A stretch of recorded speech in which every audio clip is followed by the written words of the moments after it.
Okay, and then coming to our final piece then, so obviously gloves, hand protectors. How important are gloves in relation to riding a motorbike? Massively. Gloves are probably one of the most important behind your helmet and a couple of other bits. When you come down, obviously your first instinct is to put your hands out and put them flat. Having a good set of gloves that you're going to actually hit the floor with and aren't going to burn straight through makes the biggest difference, and it's a whole lot better than wearing no gloves at all. Okay, now obviously we've got quite a big range of gloves here. Is there a winter glove? Is there a summer glove? Is there like an intermediate? What different styles of glove do we have within the glove world? Absolutely. So we've labelled ours quite easily. At the top is everything summer, leather, sporty. As you move down, you get more wintry, more waterproof, more thermal. Okay. So down at the bottom, you'll find thicker stuff that's got thermal liners and things. They're full waterproof. Back up towards the top of things, you've got lighter, thinner summer gloves, whether it be textile or leather stuff, but there's a bit of everything in there. Okay, well, when it comes to leather and textile, is there any advantage or disadvantage? So leather just has a slightly better slide time. It's slightly more resistant to abrasion than what textile is.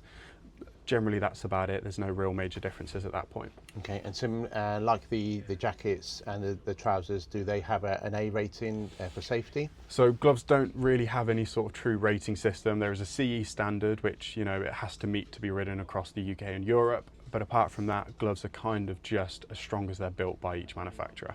So it's down to just literally just putting a glove on, feel and taste. Yeah. Okay.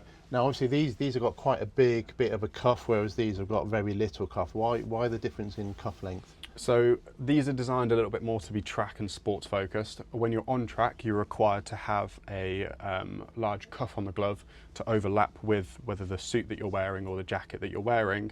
They have to meet up and overlap. What that is in the event you do go down, there is no chance of the jacket sliding up on your wrist and creating any gap for skin to show. It creates a good sort of 2-3 inch overlap between the jacket and the glove. Okay, so that's purely what that's there for. Basically, it's just there for track use. Okay, so the less protection you're going to get, obviously. Yeah. Now, obviously, we talked about the different gloves and stuff. Now, you've got your textile gloves, and we've got something here that's probably as close as what we've got in relation to a motocross or an off-road glove. Yeah. Again, they feel very different in relation to protection. Does that offer any kind of protection? To an extent, yes, but it's very, very, very minimal. There is not a lot in the way of sort of abrasion. You'll tell a big telltale sign with gloves is the palm itself. Yeah. So a full leather palm normally with double reinforced slide pads, as opposed to just a Alcantara palm, which it's going to burn straight through. It's designed to retain grip and comfort, but it's not really designed to slide at any point. So in relation to off-road riding, some of this would be great because you've relatively low speed, and if you're going to go and you're going to go in mud. Absolutely. Whereas if you're out on the road, a full glove, either Yep. with a bit of material that's going to give you a little bit more protection. Definitely. Okay, and then the final bit, obviously being a biker myself, I'm aware of some of the gloves, and obviously there's a heated glove element. Are they practical in relation to sort of like younger riders, and what sort of like the price range of those? So heated gloves, I'd normally say no, just because of how thick they are. There's quite a lot of sort of padding and thermal elements that are in there. That's going to limit how much control and movement you have over the bars for indicators, clutch control, that sort of stuff. Pricing as well, they're sort of a jump at 160, 170 pounds, and they only go up from there. So they're quite an expensive way into getting a pair of gloves as opposed to going with like a thermal waterproof option.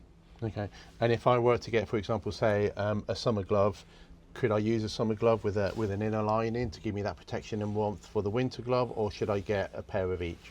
So there's kind of both ways you can go about it. You can get a dedicated winter focused glove. However, now you can also get, like you said, the under gloves. You can also get over gloves as well, which give you the waterproofing, kind of like one of those packer max that you get for your jacket. Same thing available for gloves, and then stick a thermal inner, and then you've got that for all your abrasion and protection.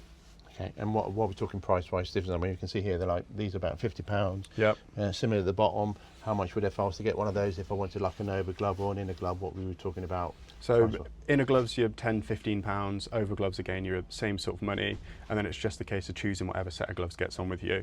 Wintry stuff normally is always going to cost a bit more because it's got the waterproof and the thermal liner. Summer stuff is going to sort of vary a little bit depending on how sports and aggressive focused it is. But yeah, £50-ish is a really good ballpark to get yourself a really solid set of gloves.